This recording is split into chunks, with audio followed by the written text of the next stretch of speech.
Alhamdulillahirabbil alamin. Wassalatu wassalamu ala asyrafil anbiya'i wal mursalin. Nabiyyina Muhammad wa ala alihi wa ashabihi wa man tabi'ahum bi ihsanin ila yaumiddin. Amma ba'd. Ayyuhal ikhwah wa ayyatuhal akhwat, kaum muslimin wal muslimat rahimani wa rahimakumullah. Alhamdulillah, kita kembali dipertemukan oleh Allah Subhanahu wa taala dalam kajian kita Al-Aqidah At-Tahawiyah karya Al-Imam Abu Ja'far At-Tahawi rahimahullahu taala. Sekarang kita sampai pada pembahasan tentang al-iman. Berkata Al-Imam Abu Ja'far At-Tahawi rahimahullah, wal imanu huwal iqraru bil lisan wat tasdiqu bil janan. Iman adalah ikrar, suatu ikrar dengan lisan, dan pembenaran dengan dalam hati. Janan ini hati. Taib. Al-Imam At-Tahawi rahimahullah di sini ingin membahas pembahasan tentang masalah iman. Dan pembahasan tentang masalah iman, ayyuhal ikhwah, merupakan pembahasan yang sangat penting sekali. Sebab iman adalah kunci kebaikan di dunia dan di akhirat. Betapa sering dalam ayat Al-Quran atau dalam hadis Nabi Sallallahu Alaihi Wasallam penyebutan iman. Sering, innal ladzina amanu wa amilus sholihat. Itu sering. Banyak sekali atau sering sekali Allah Subhanahu wa taala dan Rasulullah SAW menyebut kata iman. Karena memang iman memiliki banyak manfaat, memiliki banyak buah yang sangat bermanfaat. Di antaranya misalkan iman merupakan sebab merupakan sebab seorang masuk surga. Sebab seorang meraih surga Allah Subhanahu wa taala. Dalilnya firman Allah dalam surat Al-Kahfi ayat 107. Innal ladzina amanu wa amilus shalihat kanat lahum jannatul firdausi nuzula. Sesungguhnya orang-orang yang beriman dan beramal saleh, maka bagi mereka adalah surga Firdaus. Dan di antara manfaat iman, bahwa iman merupakan faktor keamanan. Iman merupakan faktor keamanan. Keamanan sebuah daerah, keamanan suatu negara tergantung kepada keimanan. Makanya ayyuhal ikhwah, sebagian para ulama menyebutkan bahwa iman itu diambil dari kata al-aman, mustaq dari kata al-aman yang merupakan apa? Maknanya keamanan.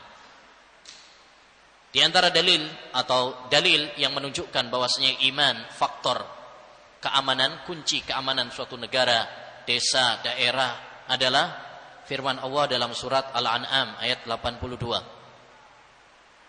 Alladzina amanu walam yalbisu imanahum bidzulmin ulaika lahumul amnu wa hum muhtadun. Orang-orang yang beriman dan tidak mencampuri, tidak menodai keimanan mereka dengan kesyirikan. Zalim di situ adalah syirik sebagaimana ditafsirkan dalam hadis. Orang-orang yang beriman dan tidak menodai keimanan mereka dengan kesyirikan, ulaika lahumul am. Bagi mereka adalah keamanan. Keamanan di dunia ya, dan keamanan juga nanti di akhirat tentunya. Dan mereka adalah orang-orang yang mendapatkan hidayah, ya, mendapatkan petunjuk.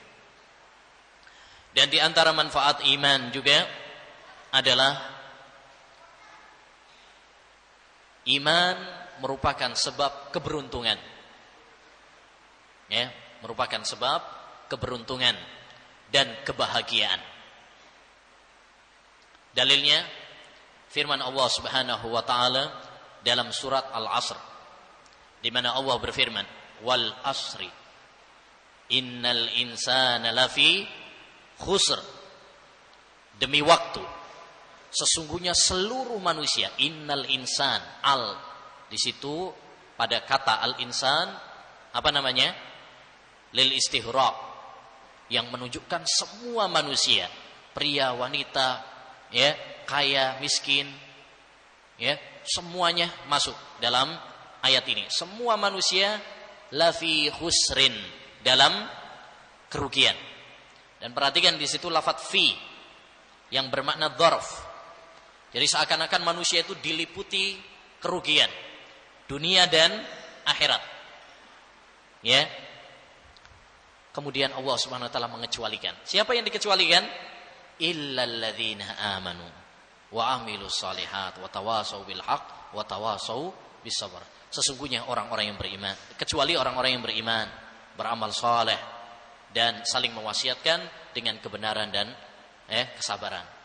Jadi iman merupakan salah satu faktor agar kita tidak merugi. Kalau kita tidak merugi berarti untung dan bahagia di dunia dan di akhirat. Dan di antara manfaat iman atau buah keimanan adalah bahwa iman merupakan sebab dicintai oleh manusia. Orang yang beriman akan dicintai oleh makhluk, akan dicintai oleh manusia. Dalilnya surat Maryam ayat 96, di mana Allah berfirman, "Innal ladzina amanu wa amilus shalihat sayaj'alu lahumur rahmanu wudda." Sayaj'alu lahumur rahmanu wudda. Sesungguhnya orang-orang yang beriman dan beramal saleh, maka Ar-Rahman, yaitu Allah Subhanahu wa taala, akan menjadikan bagi mereka wudda. Apa wudda? Kecintaan, mawaddah, kecintaan. Jadi mereka akan dicintai oleh manusia. Ya, karena fitrah manusia mencintai orang-orang yang baik. Siapa sih yang enggak senang sama seorang yang akhlaknya baik, ya? Baik sama manusia, baik sama Allah, baik juga sama manusia. Fitrah manusia akan mencintai mereka, kecuali orang-orang yang sudah rusak, ya, fitrahnya. Dan di antara manfaat iman yang kelima, ya, yang kelima, di antaranya adalah Allah Subhanahu wa taala akan membela orang-orang yang beriman. Allah Subhanahu wa taala akan menolong orang-orang yang beriman. Ya. Seperti dalam hadis wali. Man adali waliyan faqad adantuhu bil harb, dalam hadis qudsi. Siapa yang memusuhi waliku? Yang namanya wali Allah itu siapa? Orang yang beriman dan bertakwa. Siapa yang memusuhi kekasihku, maka saya nyatakan perang kepadanya. Dan ini juga ditegaskan oleh Allah Subhanahu wa taala dalam Al-Qur'an. Innallaha yudafi'u 'anil ladzina amanu. Sesungguhnya Allah Subhanahu wa taala akan membela orang-orang yang beriman. Ya, Allah akan membela orang-orang yang beriman. Jadi, ayyuhal ikhwah, pembahasan tentang iman adalah pembahasan yang sangat penting karena iman memiliki banyak manfaat. Apa yang kita sebutkan itu hanya sekedar sebagiannya saja. Kita kembali kepada definisi yang disebutkan oleh Imam At-Tahawi rahimahullah. Beliau di sini mendefinisikan dengan definisi yang salah. Mendefinisikan definisi iman dengan definisi yang salah. Oleh karenanya, paragraf ini termasuk adalah paragraf yang dikritik oleh para ulama. dari kitab Al-Aqidah Thahawiyah. Ada 3 poin yang dikritik oleh para ulama dari isi Al-Aqidah Thahawiyah. Salah satunya ya adalah pada poin ini, yaitu mendefinisikan iman hanya dengan ikrar dengan lisan dan keyakinan dalam hati. Ada yang kurang? Ada yang kurang, yaitu amal perbuatan. Beliau tidak memasukkan amal perbuatan termasuk bagian iman. Dan ini adalah definisi yang salah atau kurang. Ya, ini adalah definisi yang dianut oleh Murji'atul Fuqaha. Ya, Murji'ah al-Fuqaha yang tidak mencantumkan al-amal, ya, perbuatan itu termasuk bagian dari iman.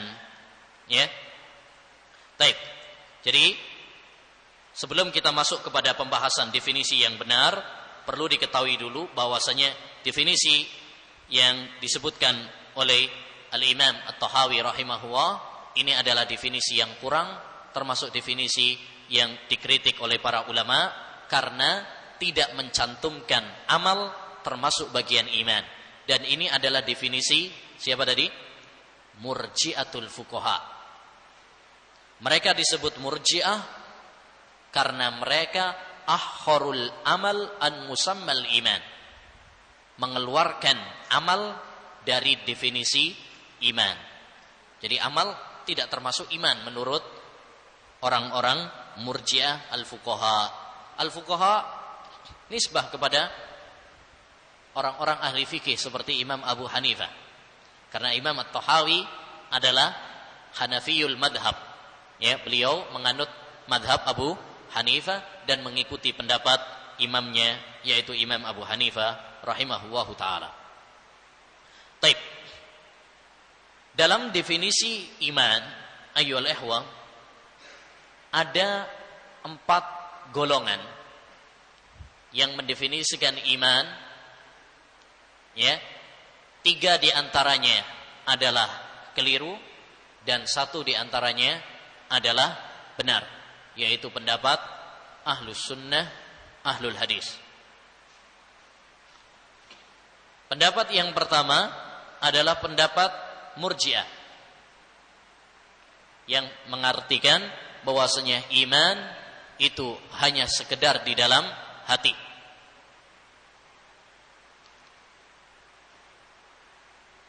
Baik. Dan di sana ada yang menambahkan dengan lisan. Mereka adalah Murji'atul Fuqaha. Jadi kalau Murji'ah saja, mereka mencukupkan dengan di dalam hati saja, keyakinan dalam hati. Ya. Dan ini parah. Definisi Murji'ah seperti ini adalah parah. Berarti melazimkan iblis adalah beriman, karena dia iman kepada Allah dalam hatinya. Demikian juga Fir'aun, Abu Talib, karena Fir'aun meyakini kebenaran Allah. Demikian juga Abu Talib, ya, meyakini kebenaran Nabi Muhammad SAW. Adapun Murji'atul Fuqaha, maka mereka menambahkan dengan ikrar bil lisan. Jadi bukan hanya keyakinan di dalam hati, ditambahkan juga dengan ikrar dengan lisan. Taib. Yang kedua adalah kelompok Al-Karramiyah dengan mentasydid, karram, yaitu orang-orang atau kelompok yang menisbatkan diri kepada siapa? Said Muhammad ibnu Karram. Muhammad ibnu Karram dengan mentasydid. Makanya mereka disebut Karramiyah karena pengikut Muhammad ibnu Karram. Mereka mengartikan bahwasanya iman itu adalah sekedar dengan lisan. Sekedar dengan lisan saja. Ucapan dengan lisan. Tanpa harus dengan keyakinan di dalam hati. Tentu ini juga definisi yang keliru. Karena melazimnya konsekuensinya orang munafik berarti apa? Mukmin. Karena orang munafik itu mengatakan beriman kepada Allah lisannya, tapi hatinya tidak. Baik. Yang ketiga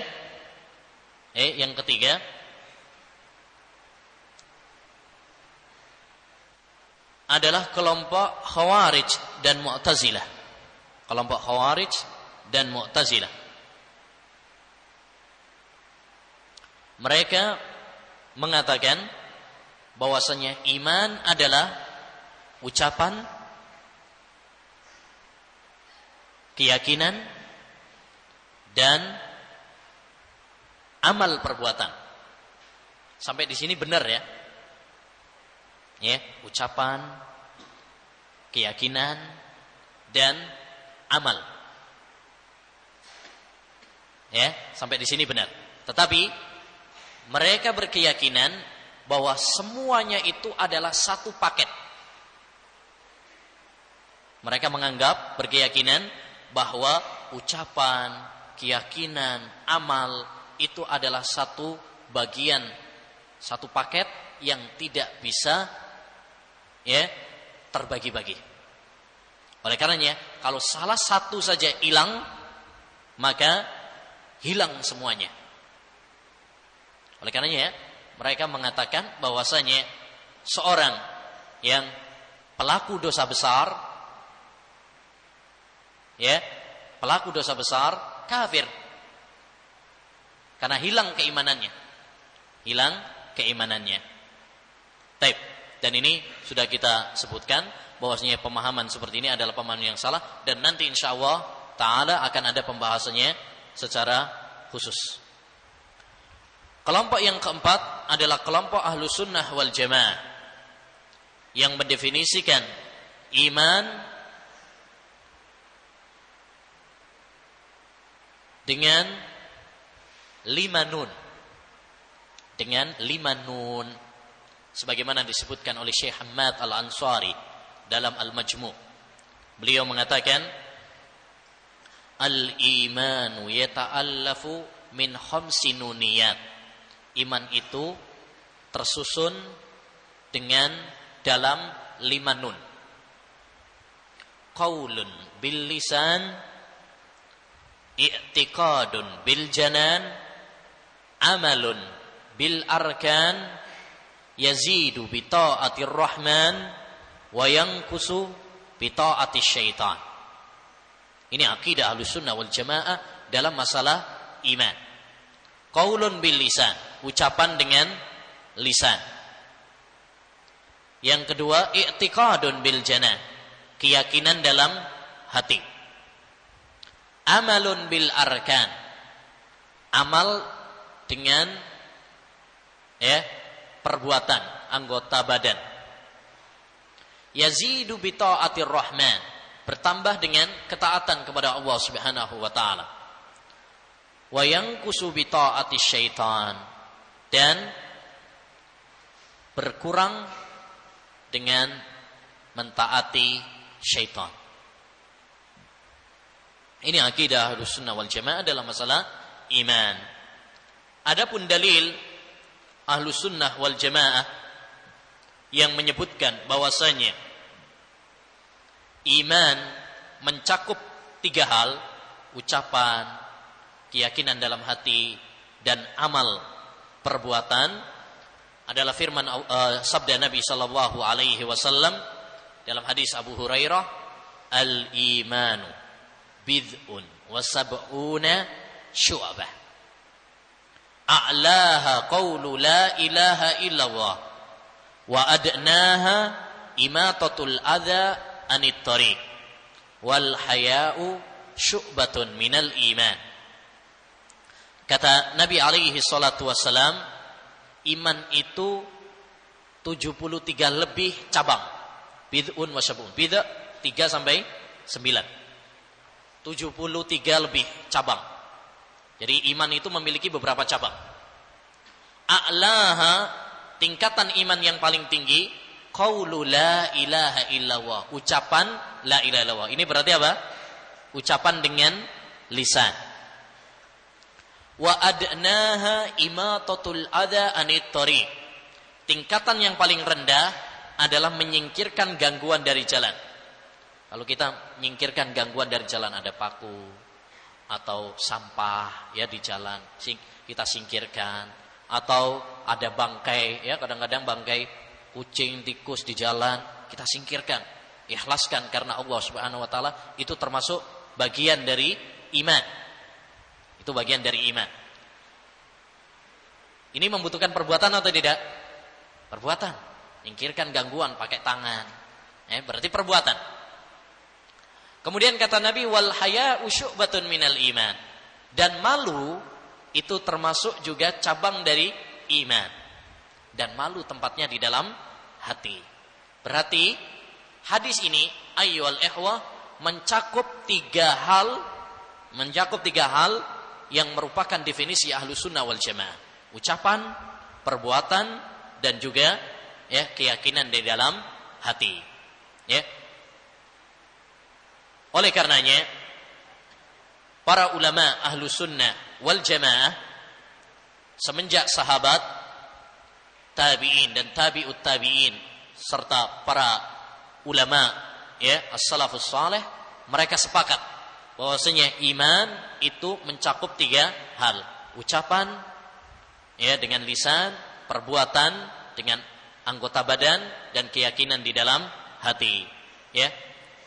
Berkata Al-Imam Al-Bukhari rahimahullahu taala, laqitu aktsara min alfi rajulin minal ulama. Saya bertemu lebih dari berapa? 1000 ulama. Masya Allah, ini Imam Bukhari. Ya, guru. Dia, kata beliau, saya bertemu lebih dari 1000 ulama bil amsar, di negeri-negeri. Fama ra'aitu ahadan minhum, saya tidak mendapati seorang pun di antara mereka yahtalifu annal imana qaulun wa amal yazidu wa yanqus. Tidak ada perselisihan di kalangan mereka bahwasanya iman itu adalah ucapan dan amal perbuatan, bertambah dan berkurang. Demikian juga Al-Imam Syafi'i, beliau mengatakan, ya, kanal ijma'u minas sahabati wat tabi'ina man ba'dahum wa man adraknahum yaqulun al-imanu qaulun wa amalun wa niyyah. Ya. Sesungguhnya para sahabat dan tabi'in dan orang-orang setelah mereka telah sepakat, ijma'. Demikian juga orang-orang yang kami mendapati mereka dari kalangan para ulama, semuanya sepakat bahwasanya iman itu adalah ucapan, perbuatan, dan niat. Dan niat maksudnya adalah keyakinan di dalam hati, karena niat itu tempatnya di dalam hati. Dengan demikian, ayyuhal ikhwah, dapat kita ketahui bahwa definisi yang disebutkan oleh Imam At-Tahawi rahimahullah, yang tidak memasukkan al-amal termasuk bagian iman, adalah termasuk kesalahan. Ya, termasuk kesalahan. Ya, karena yang benar adalah definisi Ahlus Sunnah wal Jamaah yang mengatakan bahwasanya amal termasuk bagian dari iman. Di antara dalil yang menunjukkan secara jelas bahwasanya amal termasuk bagian dari iman adalah firman Allah Subhanahu wa taala di dalam surat Al-Baqarah ayat 143, "Wa ma kana Allahu liyudhi'a imanakum." Tidaklah Allah Subhanahu wa taala menyanyiakan iman kalian. Dan ayat ini berkaitan dengan masalah apa? Salat. Ya, salat. Berarti salat disebut oleh Allah Subhanahu wa taala dengan iman, dan salat termasuk amal. Jelas? Wa ma kana Allahu liyudhi'a imanakum. Allah menyebut salat dengan kata iman, dan salat termasuk bagian amal perbuatan. Berarti amal termasuk iman. Amal perbuatan termasuk iman. Taib. Demikian juga ayyuhal ikhwah, dalam hadis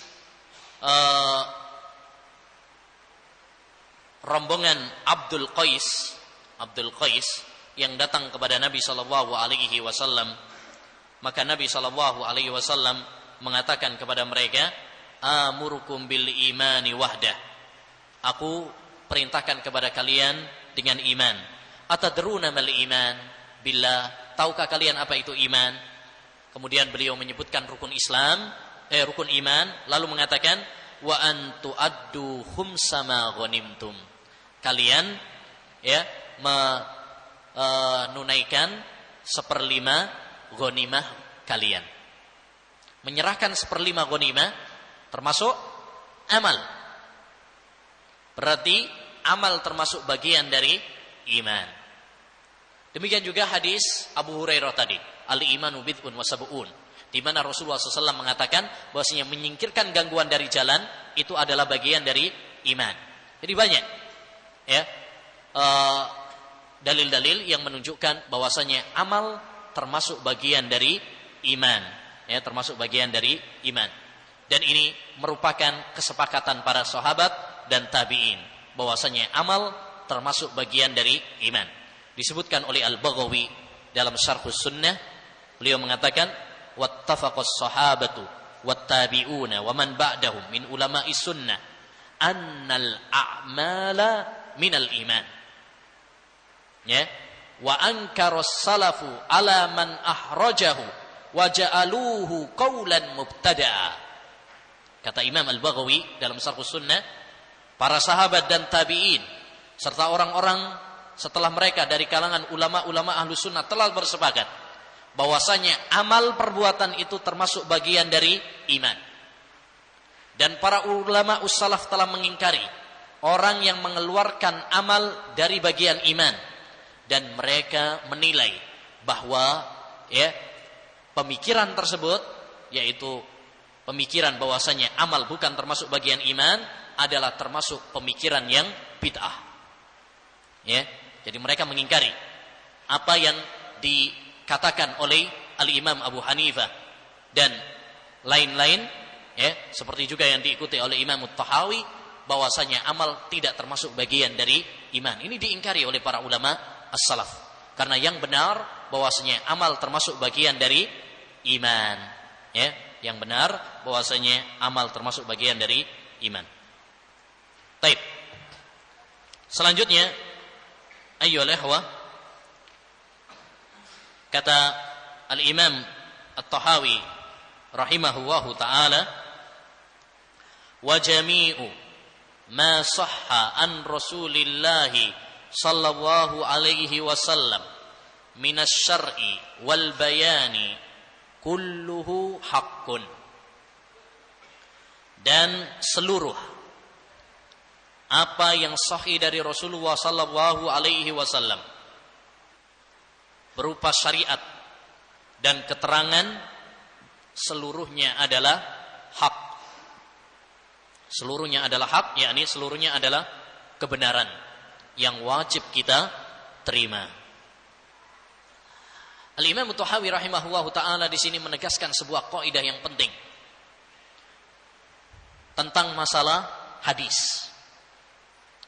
Hadis yaitu ucapan yang disandarkan kepada Rasulullah sallallahu alaihi wasallam, baik itu ucapan ataupun perbuatan ataupun takrir, persetujuan Nabi sallallahu alaihi wasallam.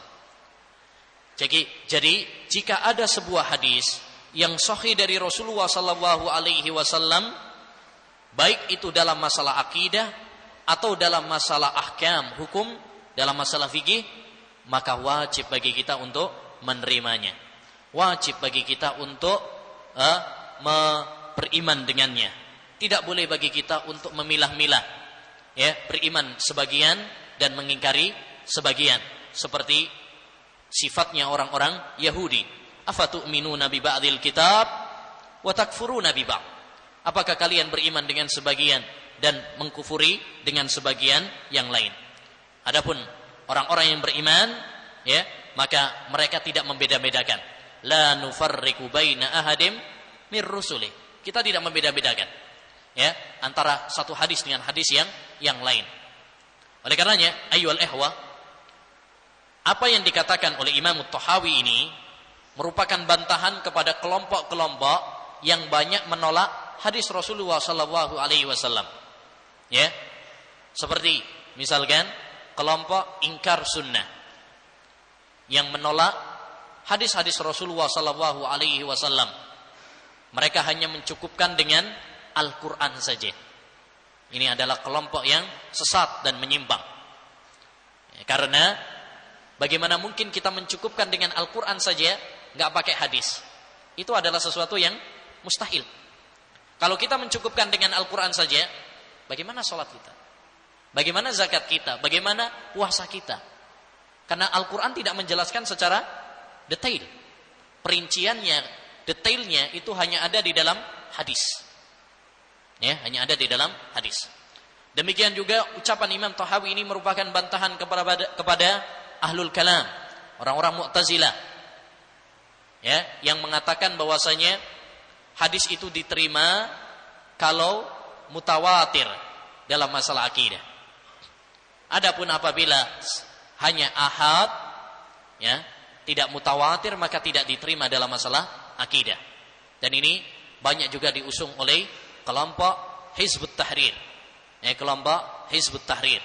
Sehingga mereka menolak hadis-hadis tentang azab kubur, hadis-hadis tentang turunnya Isa, hadis-hadis tentang keluarnya Dajjal, dengan alasan bahwasanya hadisnya hanya ahad, tidak mutawatir, dan ini adalah masalah akidah, maka tidak bisa diterima. Ya, dan ucapan ini atau pemikiran ini adalah pemikiran yang bid'ah. Tidak dikenal pada zaman Nabi, tidak dikenal oleh para sahabat, tidak dikenal oleh para ulama ussalaf, hanya dikenal dari ahlu filsafat dan ahlul bid'ah. Ya, semua para ulama sepakat menerima hadis ahad, baik dalam masalah akidah ataupun dalam masalah, ya, ahkam. Seperti yang dinukil oleh Imam Asy-Syafi'i rahimahullahu taala. Ya, kata beliau, kata Imam Asy-Syafi'i rahimahullah, lam ahfad an fuqaha'il muslimin annahum ihtalafu fi tasbiti khabaril wahid.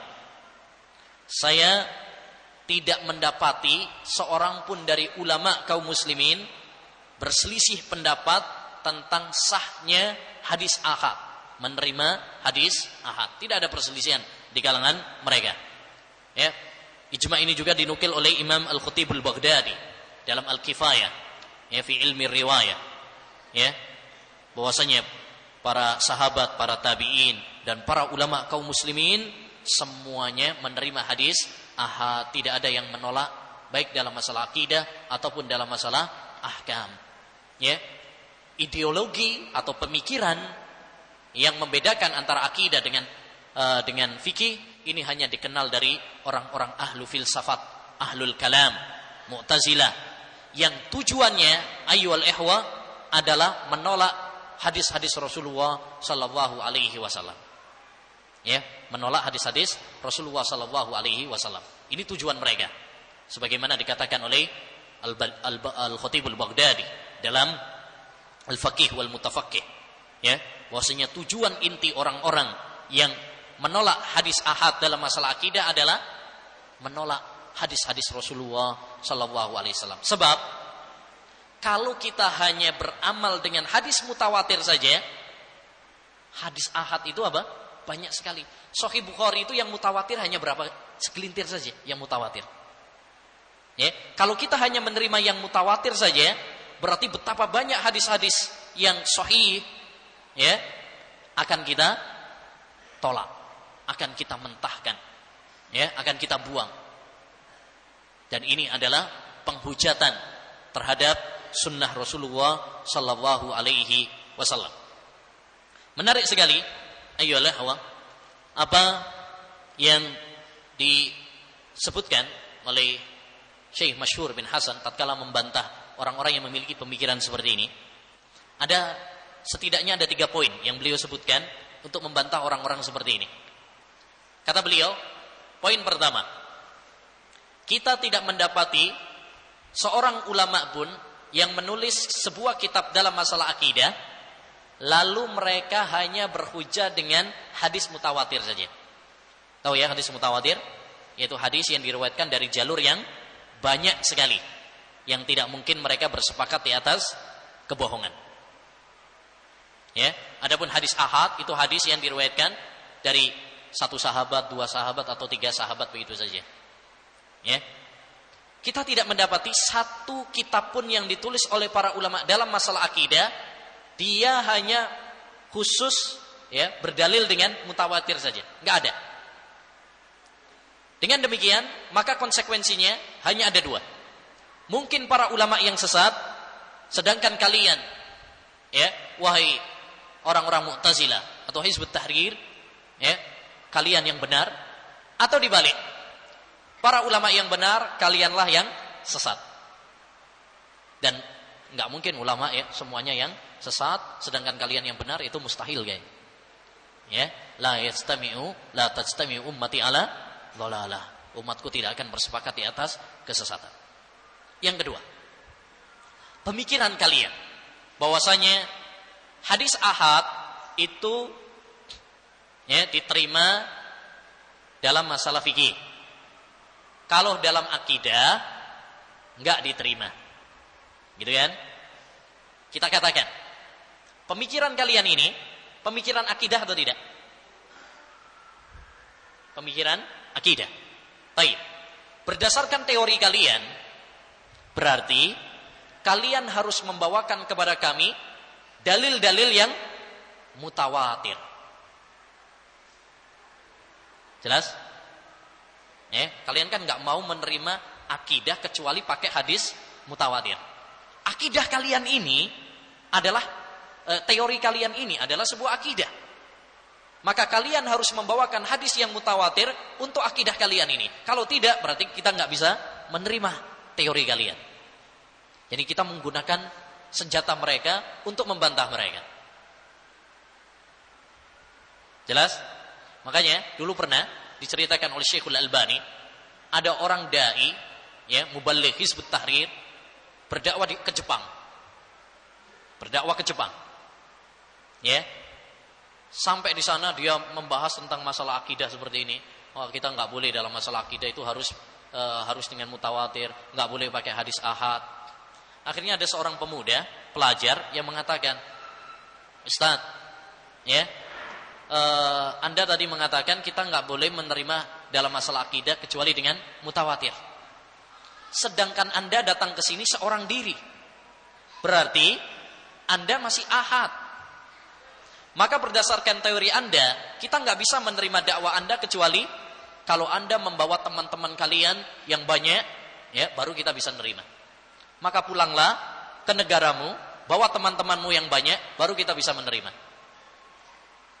Nggak bisa jawab begini, ya nggak bisa.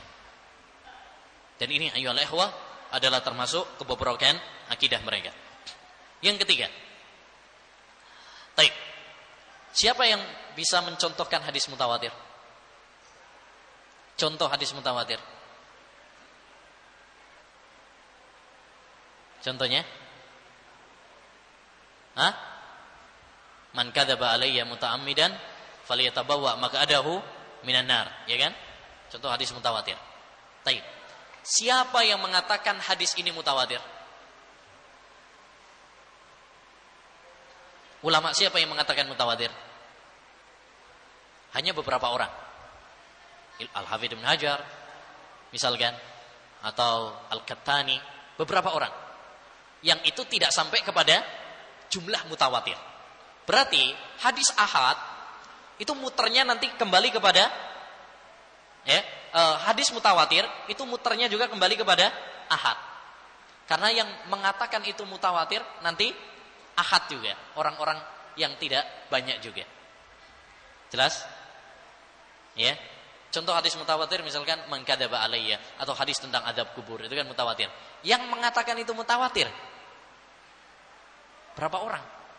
Ya, akhirnya enggak banyak. Ahad juga. Berarti kembali kepada ahad lagi. Nah,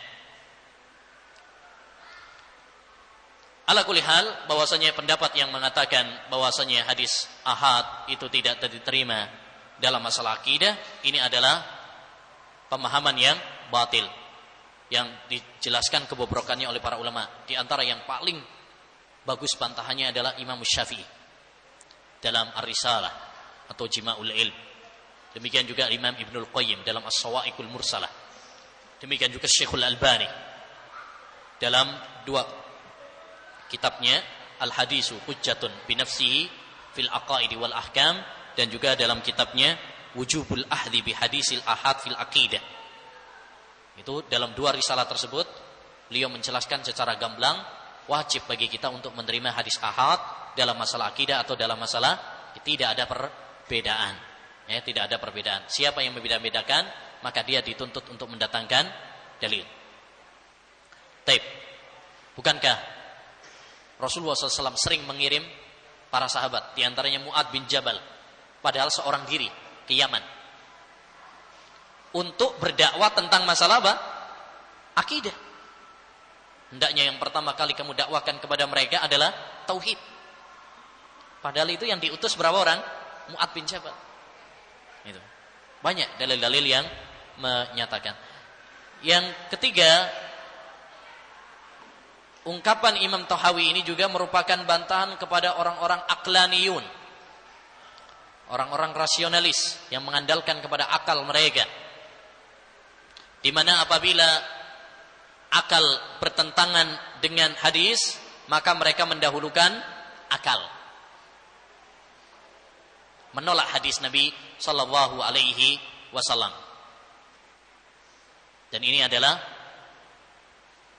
penyimpangan dan kesesatan. Seperti misalkan hadis lalat, di mana Rasulullah sallallahu alaihi wasallam mengatakan, "Idza waqa'a adz-dzubabu fi ina'i ahadikum falyaghmishu fa inna fi ahadi janahihi da wa fil ukhra dawa." Apabila ada lalat hinggap di minuman salah seorang di antara kalian, celupkan lalat tersebut, buang. Karena di sayap satunya ada penyakit, sayap satunya lagi ada obat penawarnya. Sebagian orang enggak terima hadis ini. Dia menolak dengan akalnya. Lalat, tahu lalat ya? Biasanya hinggapnya di mana? Di sampah. Masa kemudian ada obat penawarnya? Enggak masuk akal. Akhirnya seperti At-Turabi, ya, Hasan At-Turabi, seorang rasionalis dari Sudan, pernah mengatakan, saya lebih percaya ucapan dokter Amerika daripada ucapan Nabi sallallahu alaihi wasallam ini. Karena ini bukan bidangnya Nabi sallallahu alaihi wasallam. Ya, tentu ini adalah kelancangan dan kurang ajar kepada Rasulullah sallallahu alaihi wasallam. Ya, seorang mukmin harus mengagungkan hadis-hadis Rasulullah sallallahu alaihi wasallam, memiliki kecemburuan untuk membela hadis-hadis Rasulullah sallallahu alaihi wasallam.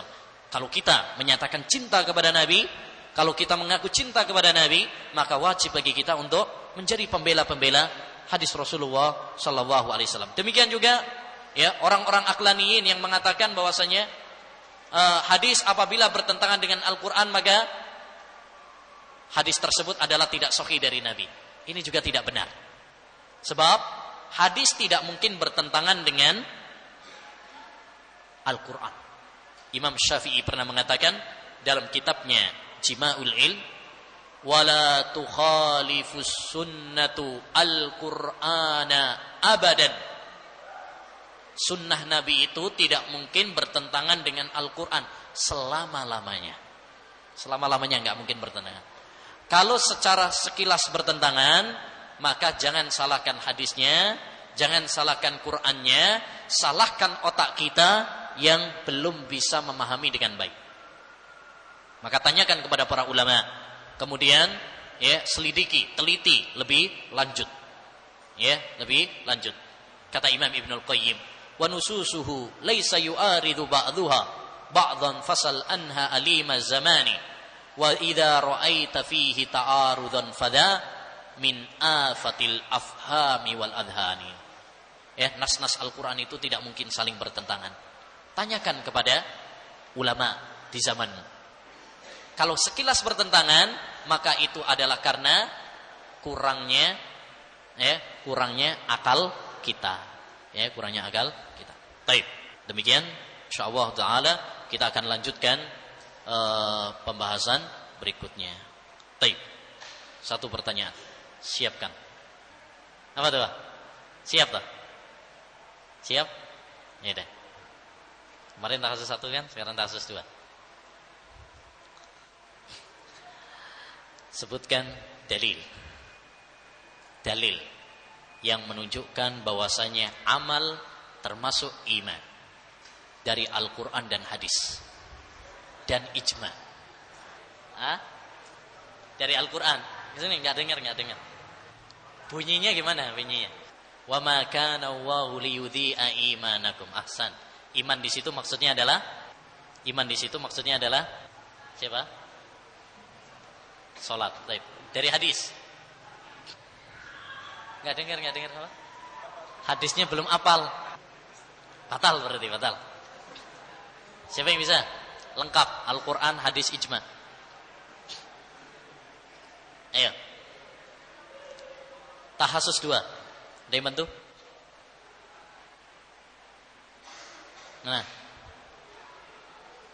Mana yang tahasus 2? Lutfi, untuk tahasus 2? Nah. Dari Al-Qur'an. Wa ma kana Allahu. Yang 2. Hadis. Yang menjadi syahid mana? Wa adnaha imatatul adzi anit thariq. Taib. Yang ijma. Siapa tadi yang menukil? Ucapan siapa? Al-Imam Al-Baghawi rahimahullahu taala. Demikian juga Imam Bukhari ya. Imam Syafi'i, banyak. Ya udah. Mana? Kita dibagi 2 aja. Wassallallahu wasallam ala nabiyina Muhammad wa ala alihi wasallam. Assalamualaikum.